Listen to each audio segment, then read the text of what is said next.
तो भागीदारी चैप्टर में है question number session number 4।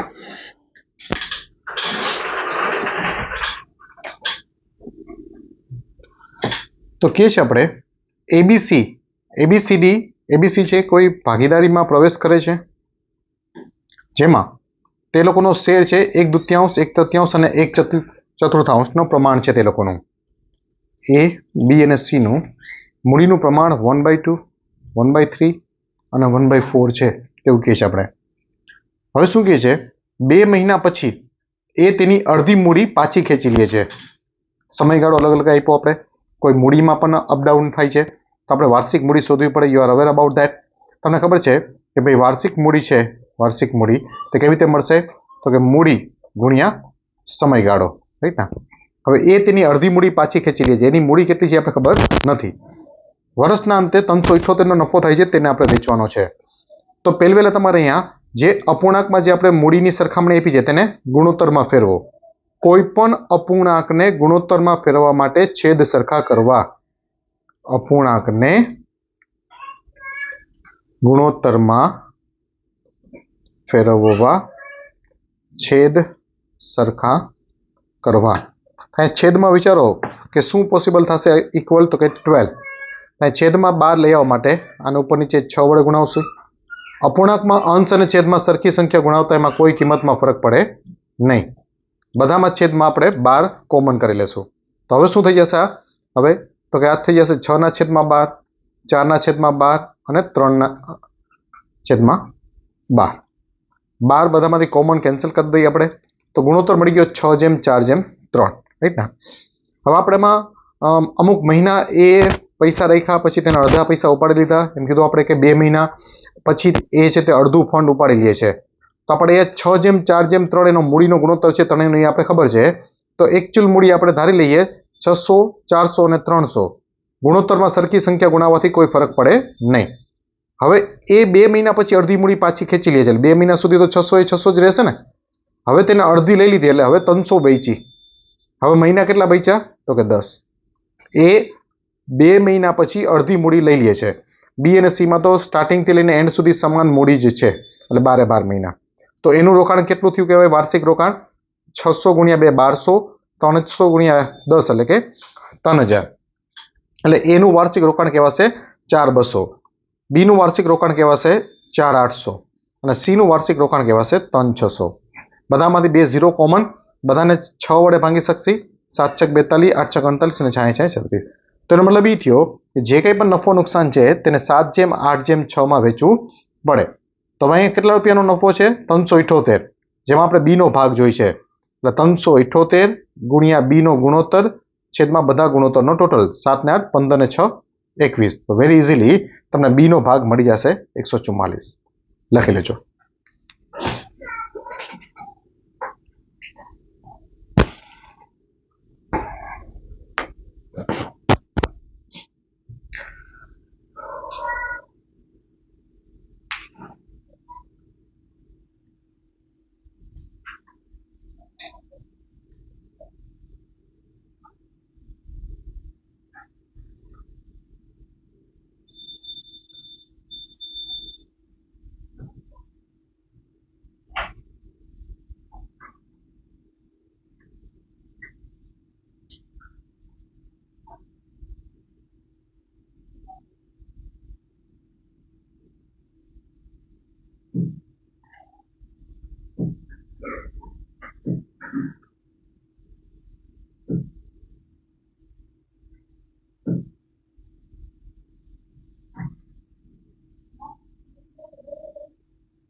Wrong થયું કઈ?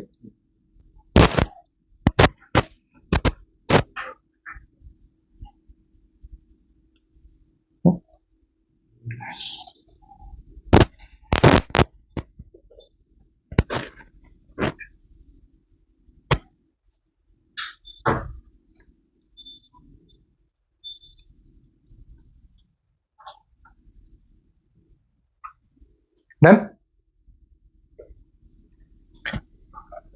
કે છે પી અને ક્યુ અનુક્રમે 35,000 અને 20,000 નું રોકાણ કરે છે. પી અને ક્યુ બહુ સારો પ્રશ્ન છે. પી અને ક્યુ 35,000 અને 20,000 નું રોકાણ કરે છે, બિઝનેસ શરૂ કરે છે. તેઓની મૂડી ગુણોત્તરમાં નફો વેચવાનું સંમત થયા હતા. એટલે તે મૂડીના ગુણોત્તરમાં નફો વેચવા માટે તૈયાર હતા. અહીંયા એક શબ્દ એડ કરી દેજો. 1 વર્ષ પછી આર એ શરત સાથે ભાગીદારીમાં જોડાય છે. 1 વર્ષ પછી આર એ શરત સાથે ભાગીદારીમાં જોડાય છે કે પી, ક્યુ અને આર નફો સમાન હિસ્સામાં વેચશે. પી અને ક્યુ વચ્ચે વેચવા માટે પ્રીમિયમ તરીકે 2,20,000 ચૂકવે છે આર. એટલે આરે 1 વર્ષ પછી 2,20,000 રૂપિયાનું ચૂકવણી કરી. 2,20,000 ઈ શરતે કે હવે એ ત્રણેય સરખા ભાગમાં નફો વેચશે અને આ 2,20,000 પી અને ક્યુમાં વેચી દેવાના છે. કયા ગુણોત્તરમાં વેચવાના તે આપણે જોવાનું છે. તો બધું બેસ્ટ છે. સમાન ગુણોત્તરમાં વેચવા છે પૈસા. 1 વર્ષ પછી જોડાય છે આર.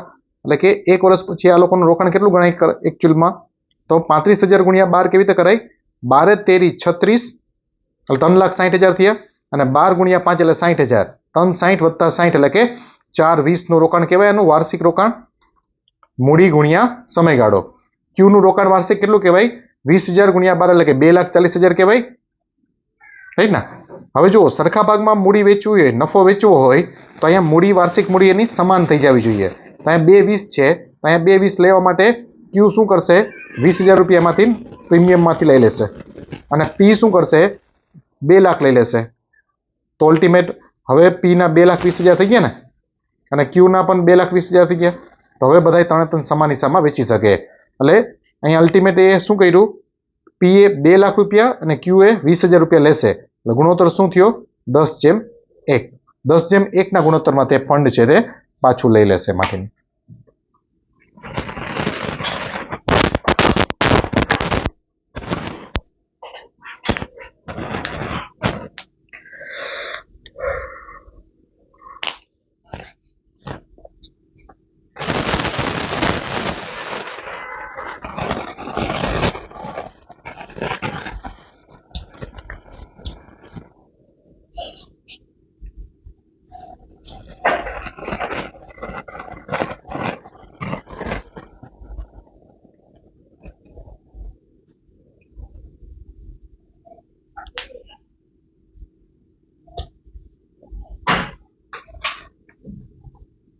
કોઈ ડાઉટ?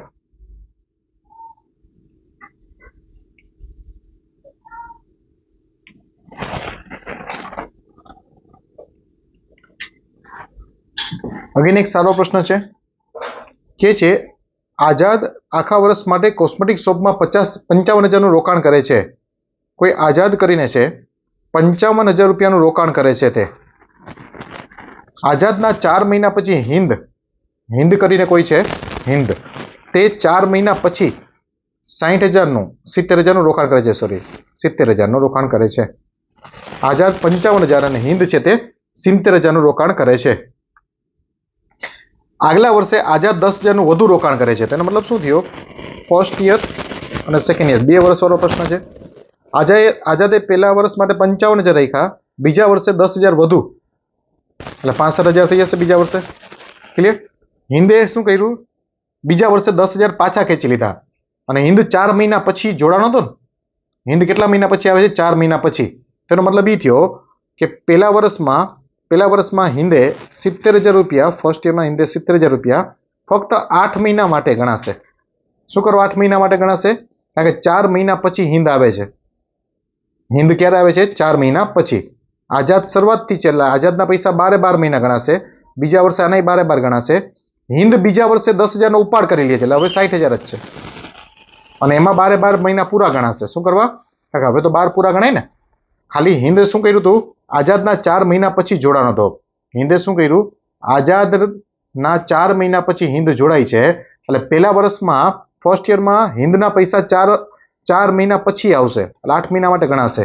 બીજા વર્ષે હિન્દના પૈસા 12 ગણાશે. આઝાદમાં પહેલા વર્ષે 12 મહિના અને બીજા વર્ષે પણ 12 મહિના. તો આનો આઝાદનું 1 વર્ષનું રોકાણ કેટલું ગણાશે? 55,000 ગુણ્યા 12 કેવી રીતે કરાય? 55,000 ગુણ્યા 12 તો કે 12 × 50 = 60, 6,01,000 અને 12 × 50 = 60,000 બીજા એટલે 660 તમે એવી રીતના એક મોટો ફિગર કરીને કરવો હોય તોય કરી શકો અને તમને ખબર છે કે આનો ગુણોત્તર શોધવો છે આપણે અલ્ટિમેટ છેલ્લે આનો ગુણોત્તર થશે આ બેનો ટોટલ થઈને ગુણોત્તર થશે તો કોમન લઈને કરવો હોય તોય કરી શકો તમે અહીંયા થઈ ગયા 660 અહીંયા 12 6 72 ને 12 50 60 એટલે 7,80,000 થઈ ગઈ અહીંયા થઈ જશે 7 8 56 5,60,000 12 6 72 એટલે 7,20,000 તો આ કેટલા થઈ ગયા આનો ટોટલ કેવી રીતે કરાય 6 લાખ અને 7 લાખ એટલે 13 લાખ એક 13 લાખ ને મગજમાં રાખો 60,000 અને 80,000 1,40,000 બીજા 13 અને 1 40 એટલે કેટલા થઈ ગયા 14,40 ક્લિયર અહીંયા કેવી રીતે કરાય ટોટલ 5 લાખ એક અને 7 લાખ બીજા એટલે 5 ને 7 12 લાખ ને મગજમાં રાખો 60 ને 20 80 એટલે 12,80,000 થઈ ગયા ક્લિયર બંનેમાંથી 4 0 કેન્સલ બંનેમાંથી 4 0 કેન્સલ ગુણોત્તર શોધવા માટે બંનેને આપણે 4 વડે ભાંગી લઈએ અને 4 વડે ભાંગશો એટલે 4 તેરી 12 6 ચોક 24 આને 4 વડે ભાંગી 4 તેરી 12 અને 4 દુ 8 હજી આપણે આને 4 વડે ભાંગી શકીએ છીએ તો 9 ચોક 36 અને 8 ચોક 32 તો અલ્ટિમેટ ગુણોત્તર શું મળ્યો તમને 9/8 9/8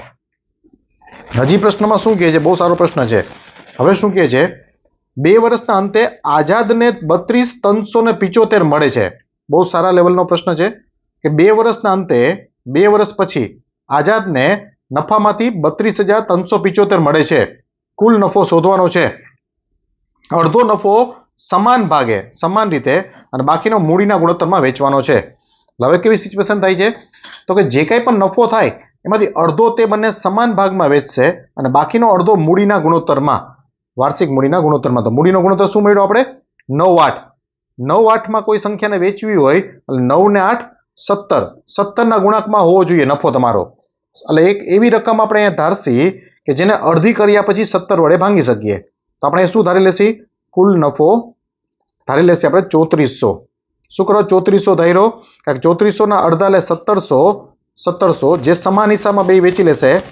850 અને બાકીનો અડધો 1700 મૂડીના ગુણોત્તરમાં 9/8 માં આપણે 1700 ને બહુ ઇઝીલી હવે વેચી શકીએ 9 ને 8 17 અને 17 વડે ભાંગી એટલે એક ગુણોત્તરની કિંમત કેટલી થઈ 100 હંમેશા કોઈ પણ રકમને ગુણોત્તરમાં વેચવી હોય તો કુલ ગુણોત્તર વડે ભાંગી લેવાનું 9 ને 8 17 1700 ભાંગ્યા 17 એટલે 100 તો 9 ના ગુણોત્તરે કેટલી થઈ જશે 900 અને 8 ના ગુણોત્તરે 800 હવે તમે જો અહીં આઝાદનો હિસ્સો કેટલો થઈ ગયો 850 અને 900 એટલે કે 1750 આઝાદનો હિસ્સો શું કરવા મેં શોધ્યો કારણ કે પ્રશ્નમાં મને આઝાદનો હિસ્સો આપ્યો છે એટલા માટે હવે સરખાવી દો કે જ્યારે આઝાદને 1750 મળે છે આપણે કુલ નફો જોઈએ તો ત્યારે કુલ નફો આપણે કેટલો ધાર્યો છે 3400 તો જ્યારે આઝાદને 32,375 મળે ત્યારે કુલ નફો કેટલો થોડુંક એપ્રોક્સિમેટલી આન્સર લેવાની કોશિશ કરવાની આનું સાદું રૂપ આપવા જાવ તો બહુ ટાઈમ લાગી જાય 1750 બમણા કરતાં થોડોક ઓછો ફિગર છે 1700 ના બમણા કરીએ તો 3400 થાય 1750 બમણા કરો એટલે કેટલા થઈ જાય 3500 એટલે 3500 કરતાં થોડોક ફિગર ઓછો છે તો 32,375 ના બમણા કરો એટલે કેટલા થાય 64,000 તો એક થાય 32,000 ના બમણા એટલે 64,000 300 ના બમણા એટલે 600 અને 75 ના બમણા એટલે 150 તો શું થશે 64,750 થયું 64,750 કરતા નાનો જે ફિગર ઓપ્શન તમારામાં હોય જે કંઈ પણ વિકલ્પમાં 64,750 કરતા નાનો ફિગર હોય તે તમારો જવાબ થઈ જશે કારણ કે એને એક્ઝેક્ટ સાદુરૂપ આપવા ન જવાય એપ્રોક્સિમેટથી કરી લેવો જોઈએ લખી લો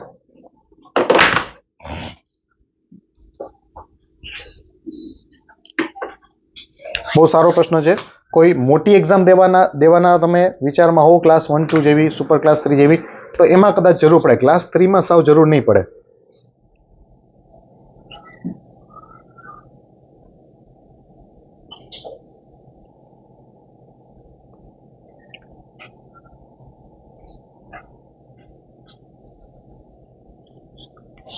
આજના સેશનમાં જે બધા પ્રશ્નો છે તે ઓલમોસ્ટ મોટી એક્ઝામ માટે જ છે અને પહેલાના જે સેશન થયા છે તેમાં તમારે ક્લાસ 3 માટેના પ્રશ્નો હતા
ઠીક છે.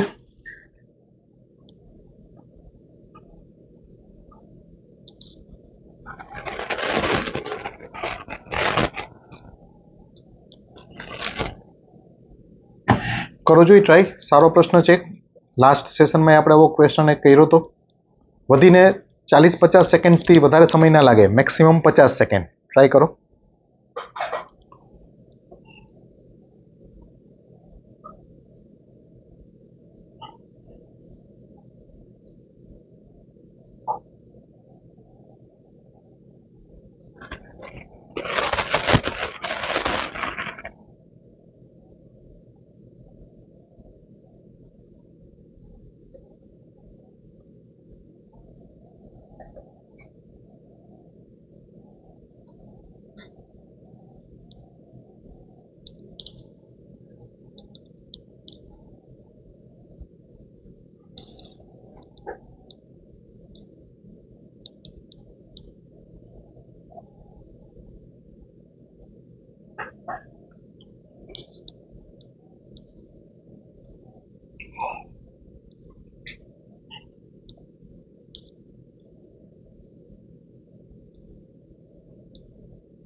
તો શું થશે આમાં? કે છે આપણે, બહુ જ સારો પ્રશ્ન છે. મુકુલ, અતુલ અને રાહુલ, 3 લોકો છે. મુકુલ, અતુલ અને રાહુલ. હવે કે છે મુકુલ રોકાણના 2/7 રોકાણ કરે છે. એટલે ક્યારેય પણ મેં તમને કીધું છે, આ નોટ પણ ઇમ્પોર્ટન્ટ, અપૂર્ણાંક આપેલ હોય તો છેદમાં 100 ગુણાવી અને પ્રશ્ન કરવો. એટલે 2/7 રોકાણ કરે છે મુકુલ. તો અહીંયા આપણે કુલ મૂડી આપણે ધારી લેશું 700. રિમેમ્બર, 700 શું કરવા ધાર્યું? કારણ કે મુકુલ છે તે કુલ મૂડીના 2/7 રોકાણ કરે છે. એટલે 700 નો 2/7 ભાગ કરવો ઈઝી રહે એટલા માટે. એટલે મુકુલ કેટલો કરશે? 200 રૂપિયા. 700 ગુણ્યા 2/7 કરો એટલે 200 મળે. સિમ્પલ. હવે શું કહે છે? હવે મુકુલ અને અતુલનું કુલ રોકાણ રાહુલના રોકાણ બરાબર છે. એટલે મુકુલ પ્લસ અતુલ બરાબર રાહુલનું રોકાણ છે. એટલે 700 રૂપિયાના 2 ભાગ કરવા પડે ને. જેટલું રોકાણ મુકુલ અને અતુલ કરે છે તેટલું જ રોકાણ એકલો રાહુલ કરે છે. એટલે રાહુલ કેટલું કરતો હશે? 350. 200 આ કરે છે, 350 આ. તો હવે અતુલનું મળી જાય આરામથી 150. તો કે યસ. બધામાંથી એક 0 કોમન, એટલે કે 20, 15, 35 બધાને 5 વડે ભાંગી શકશે. એટલે 4/3/7. એટલે જે કંઈ પણ નફો નુકસાન છે તે આ ગુણોત્તરમાં 4, 3, 7માં વેચશે. હવે આપણે શું છે અહીંયા? અતુલનો ભાગ આપી દીધો છે 1530 અને કુલ નફો જોઈ છે. તો જો અતુલનો ગુણોત્તર કેટલો છે? 3. 3ના ગુણોત્તરે 1530 મળે છે એમ કહેવાશે ને. 3ના ગુણોત્તરે 1530. આપણે કુલ નફો જોઈ છે. તો કુલ ગુણોત્તર કેટલો થશે? 4 ને 3 7 ને 7 14. હવે સરખાવી દેવાનું ને. હવે કે ભાઈ 3ના ગુણોત્તરે 1530 તો 14ના ગુણોત્તરે કેટલો? That's it. ને સરખાવશો એટલે તમને જવાબ મળી જશે 7140. લખી લેજો.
ઠીક છે.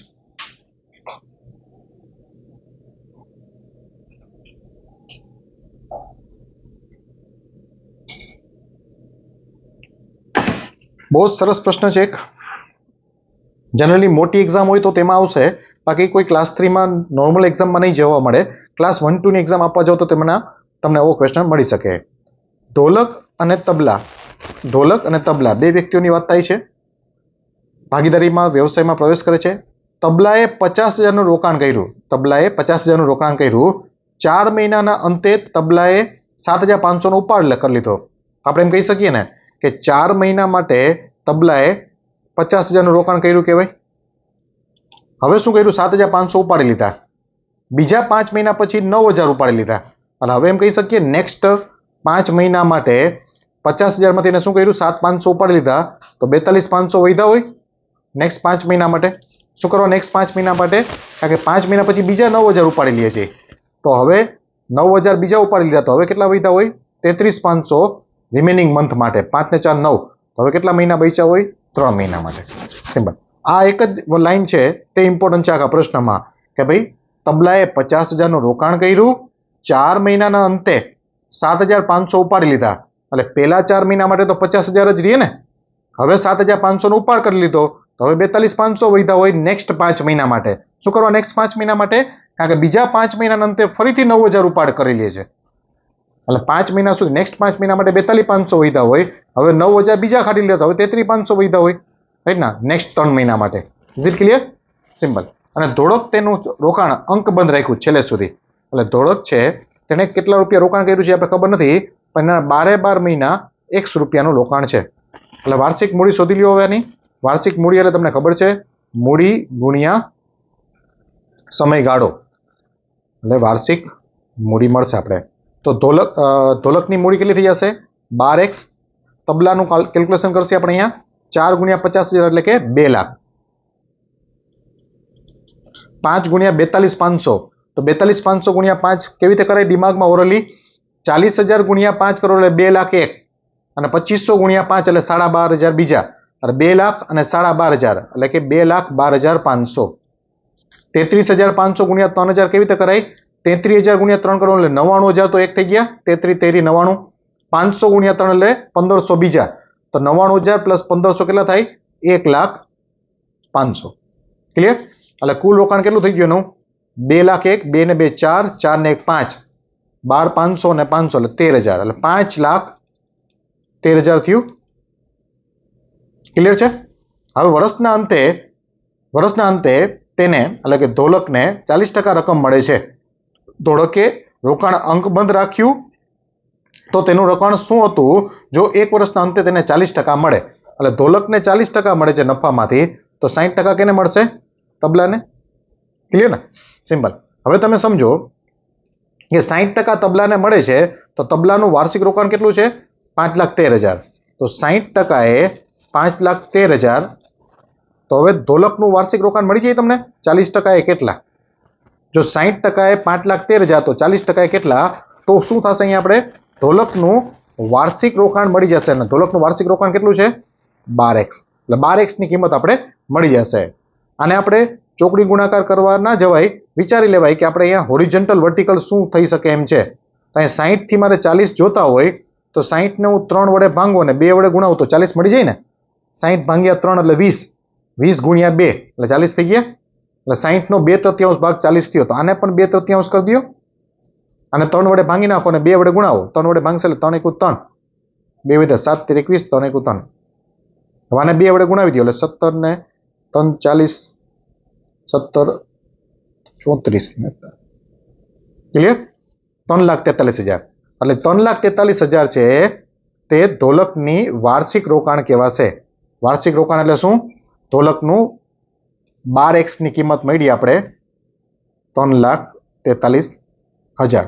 તો x બરાબર શું થશે? 3,43,000 ભાગ્યા 12 એટલે 12 દુ 24, 10 વધ્યા, 12 × 8 = 96, 6 વધ્યા અને 12 × 50 = 60. એટલે જવાબ મળશે તમને 28,500.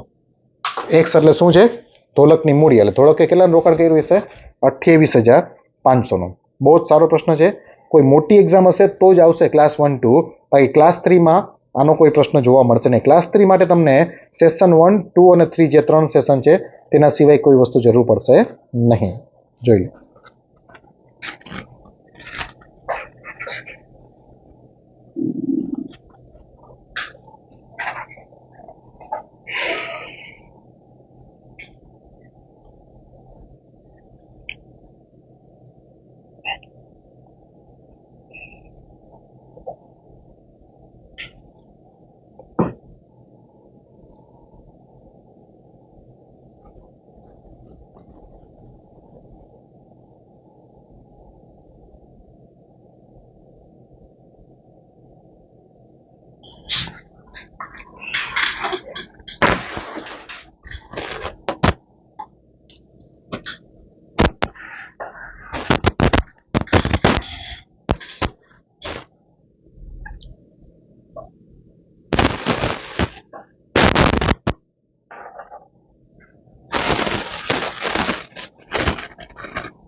કોઈ ડાઉટ છે?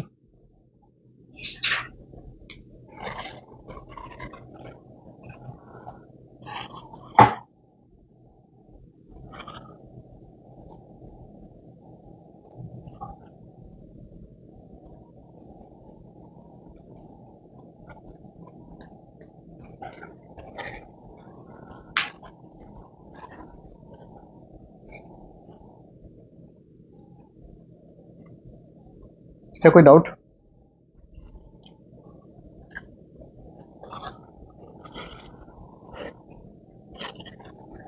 અગેન બહુ સારો પ્રશ્ન છે. કોઈ મોટી એક્ઝામ હશે તો જ જરૂર પડશે. આઈ ટોલ્ડ યુ. આ બાદ આજનો સેશનમાં લગભગ બધા સારા લેવલના પ્રશ્નો છે. એડવાન્સ લેવલના પ્રશ્નો તમે કહી શકો. શું કહે છે આપણે? બે મિત્રો એ અને બી ભાગીદારીમાં વ્યવસાયમાં રોકાણ કરે છે.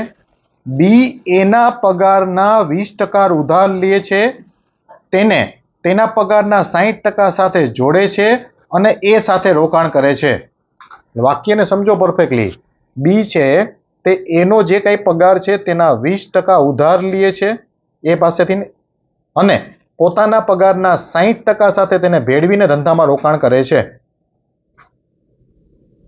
જે એટલે કે એ તેના બાકીનો પગાર તમામ પગારનું રોકાણ કરે છે. તમામ પગારનું ખર્ચ નહીં પરંતુ રોકાણ કરે છે.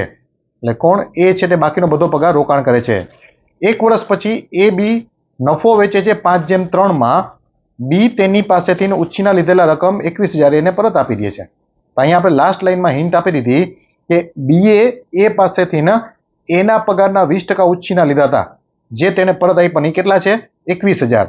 તો અહીંયાથી તમને હિન્ટ મળે આ પ્રશ્ન આખાની. શું હિન્ટ મળે? એનો પગાર તમને હવે મળી જશે. કઈ રીતે?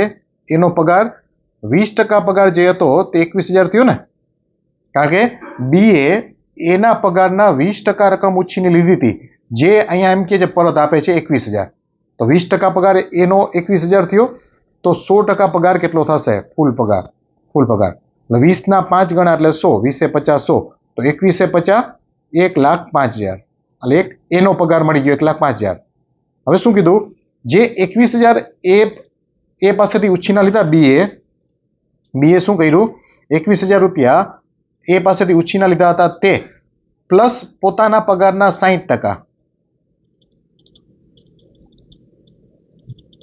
એના પગારના 20% અને પોતાના પગારના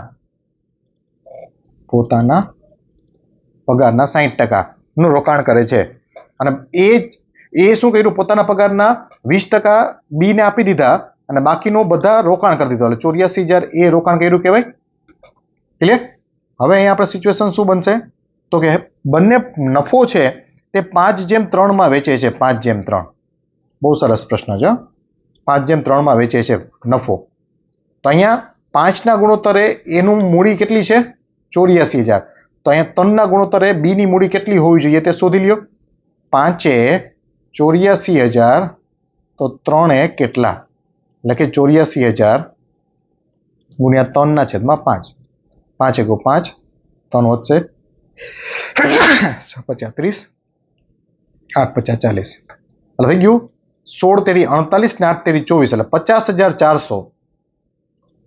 એટલે બીએ કેટલું રોકાણ કરવું પડે? જો 5/3 નફો જોતો હોય તો બીએ 50,400 નું રોકાણ કરવું પડે, જેમાંથી 21,000 તો એના પગારના 20% છે, બાકીના પોતાના પગારના 60%.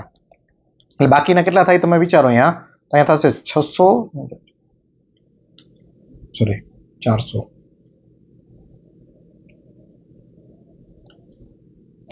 29,400 થયા. તો કે યસ 29,400. હવે એટલે 29,400 શું છે? પોતાના પગારનો 60% રકમ. 29,400 પોતાના પગારની 60% રકમ છે. તો હવે બી નો પગાર શોધશે આપણે. બી નો પગાર એટલે 60% બી નો પગાર મળી ગયો આપણે. કેટલો? 29,400. તો 100% એ કેટલા? 100% એ કેટલા? અને સાદુરૂપ આપશો એટલે તમને મળી રહેશે અહીંયા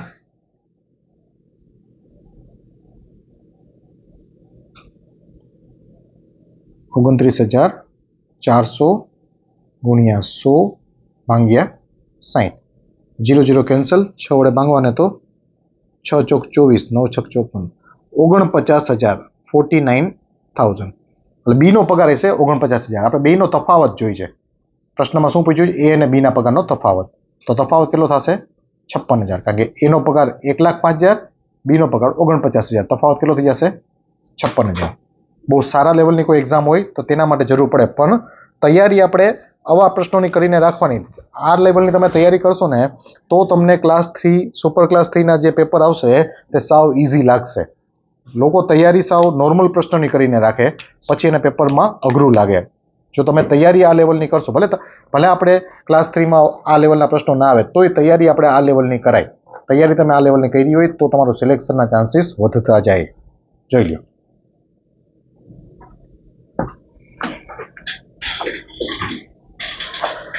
આટલું રાખશી આજ માટે. આપણે આ ચેપ્ટર અહીંયા પૂરું થશે. નેક્સ્ટ